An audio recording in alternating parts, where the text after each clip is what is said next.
later on, but right now the Blood Ravens are going to kick some ass. Nice, nice. All right. So yeah, let's start her up, and we can start explaining what we're seeing and stuff. So just All give us a right. sec. Alrighty. Doo-doo-doo. Cool. Okay.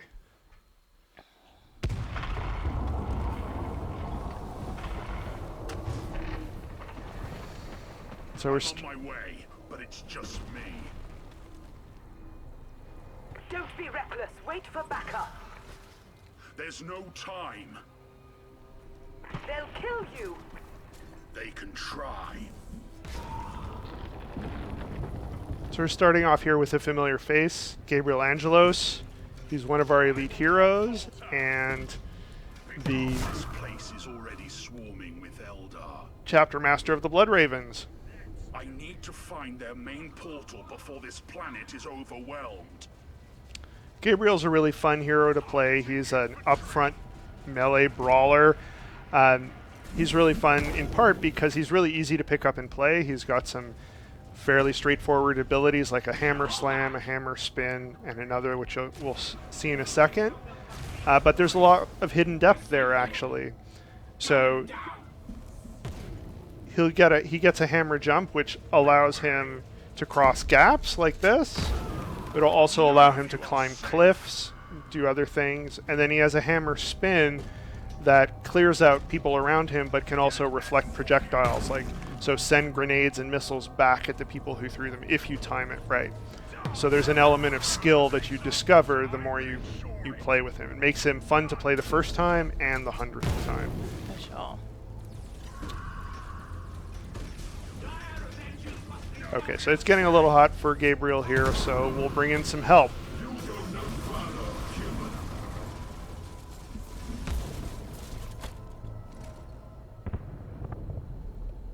I love this scene so much. I know that people may have already seen it on our first gameplay at PC Gaming Show, but she's just her entrance is just so epic. Indeed it is. This is Lady Solaria, our Imperial Knight, the super unit for Space Marines.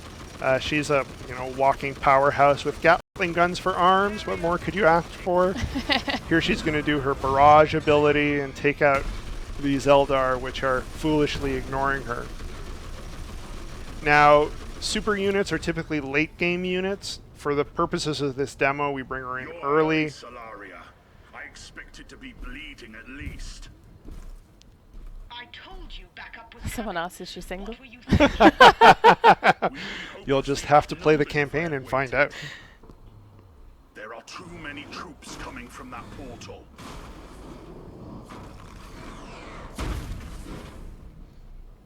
So Dawn of War 3 is really about This is armies. the strike cruiser Dauntless. We've landed troops to your position. Can we use the Dauntless's guns to take out this portal? We need eyes on it first. We'll have to fight our way there. And big The hard way it is Whoa.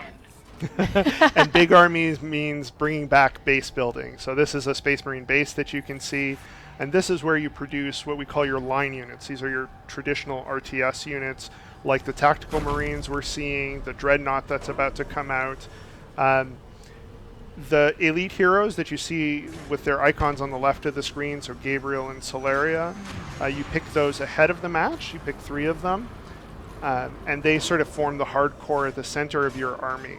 But you have a full range of units to build on the field and deploy how you see fit. Okay, so I've got a sort of small strike force here, so I'm going to push forward into the Eldar. You got your dreadnought coming up from behind. Yeah, you can see the Dreadnought coming in, and I'm going to bring in some extra Tactical Marines, these ones armed with flamers. Now in this case I'm using Gabriel to soak up some fire, and my Tactical Marines and Solaria to lay down ranged fire. How you use the elites and the line units is really up to you, and there's a lot of strategic and tactical depth there. You can focus on your elites and just sort of blob your line units if you want. That's an easy way to get into it. More advanced players who've played Dawn of War 1, for example, can do a lot more micro with those line units and use them more effectively. So use those flamer abilities that we saw with the tactical marines.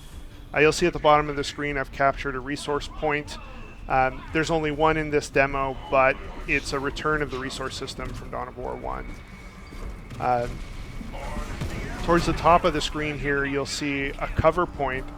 And so for people who have played the previous Dawn of Wars, cover in Dawn of War 3 is a lot like garrisons were in Dawn of War 2. So it's a thing on the field that you send troops in, they capture it, it becomes safe, it provides protection, but it can be destroyed. The major difference is that you can also send in melee units to clear people out of it. And we'll see that a little later in the demo. Right now I'm using my drop pods to bring in some extra troops. Now drop pods are one of the center points of the Space Marines. While I can build line units from buildings back at my base, I can also build them in these drop pods and deliver them right into the front line. And we're seeing that on the left there. Those Yes. 3 drop pods can be preloaded with. Absolutely. Yeah. Here, Solaria tried to take out some of these Eldar Wraith Guard, but you'll see she actually didn't get them all. And that's a good example that even with a powerful unit, skill and timing is really important in this game. It's a strategy game, and those types of things are always going to be important in the moment-to-moment gameplay. So the Eldar are trying to take a cover point at the top, so I'm going to use my Assault Marines to jump up there and take it from them. That's really one of the really clear roles for melee units. Okay, my third elite, the Assault Terminators, is ready, and they're a melee unit as well. So I'm going to use them to take out this cover that's on the left side of the screen. I'm actually going to teleport them right in there, and they'll start taking out those Dark Reapers. Nice. So on the left there, they just became available, and then you Yes. can click, and then you can. Then I can place them on the map. Exactly. Nice. And right into cover, which is In where this they- case, right into cover, yeah. So that way, I was able to kill the guys inside the cover, so I can take the cover for myself. Okay, so the Eldar are going to continue to put up a fight, obviously, and I'm going to use one of Solaria's other abilities called the Iron Storm Missile Barrage. This is probably my favorite hero ability in the game right now. I can target 6 different places on the map and lay down some devastation. Again, skill is involved. You'll see these Banshees, they get out of the way. And Solaria is actually pretty vulnerable to melee, so if she didn't have that Dreadnought and Gabriel there to back her up, she could be in trouble. So again, it's about using these different types of units together rather than just like, oh, she's the biggest thing on screen, so she's going to do everything. Yeah. Not at all. So I'm teleporting my Terminators again to take this cover spot. You'll see they'll capture it just in time to spare themselves some damage. And there we go. They got it, so they got protected from that blast. Nice. Good timing too.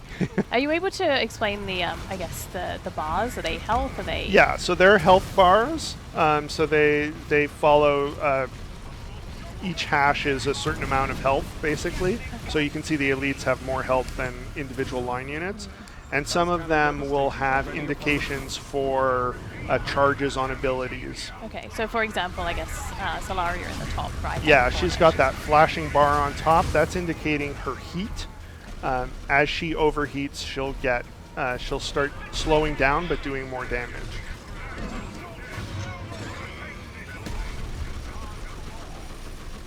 Awesome. We set down some more drop pods here as well. I did, and I deployed some Devastators with las cannons. They're really good against armored targets, so they took care of that tank for me. Nice.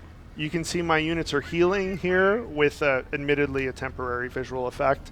But this is an effect of having Gabriel on the field. Your elites have secondary impact on your army as a whole, so when you deploy Gabriel, when you drop pods, they come with a brief healing aura. And that just sort of plays to the theme of Gabriel as a leader who inspires and strengthens the army around him.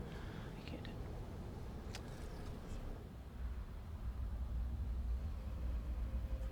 entire invasion force. The portal too. Press forward! Okay, we got a big army waiting for us. There's the portal that I need to destroy. So I've built up a healthy force, so I'm going to drive in They there. brought everything. You can see on the left I've got a Exactly. dreadnought loaded up in one of my drop pods, so I'm going to deploy him.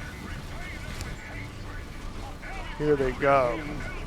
So I'm going to take my melee units and go up towards the top of the screen, try and take out that ranged firepower that's coming there. My dreadnought I'm using to disrupt at the bottom of the screen. And now I'm moving my tactical marines into that cover point to take it for myself. Oh, perfect. So then they're covered for that long range fire. Yeah, exactly. Now Solaria is going to use her Iron Storm missile barrage again. Now this time she's overheated, so the missiles are not only going to do impact damage, but they're going to leave pools of flame that do damage over time. Wow. There's that one Dark Reaper who pays the price for standing in fire. Yep. He was like, yeah, I made it. No. No. No. They're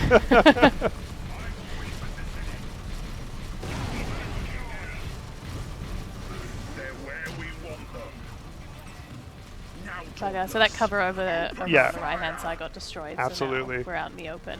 Okay, so now time to use the super ability, Orbital Bombardment. I've called this the Finger of God laser. What's really great about the Orbital Bombardment in Dawn of War 3 is that you can control it like a squad. So that means there's a skill element of bringing it into the right troops. As it does more damage, it slows down, but it gets bigger. This also adds counterplay, so the opponent can move his troops out of the way, can send cheap units in to slow it down, and then save his more expensive units. Now my depowered Eldar, however, are just going to let themselves be killed. Definitely. It even like destroyed the ones that were in cover. It so. did, it did. They're finished. For now, they'll seek vengeance for this. They can try. All right, there's a first snippet of gameplay from Dawn of War 3. Nice. Focusing on the Space Marines, we got to see some of their heroes, but they're also their army in play, the return of base building. That's planet Acheron, that's a sort of icy volcano planet that's at the center of our story. And, you know, we got to see the orbital bombardment. We got to see a variety of Space Marine and Eldar units.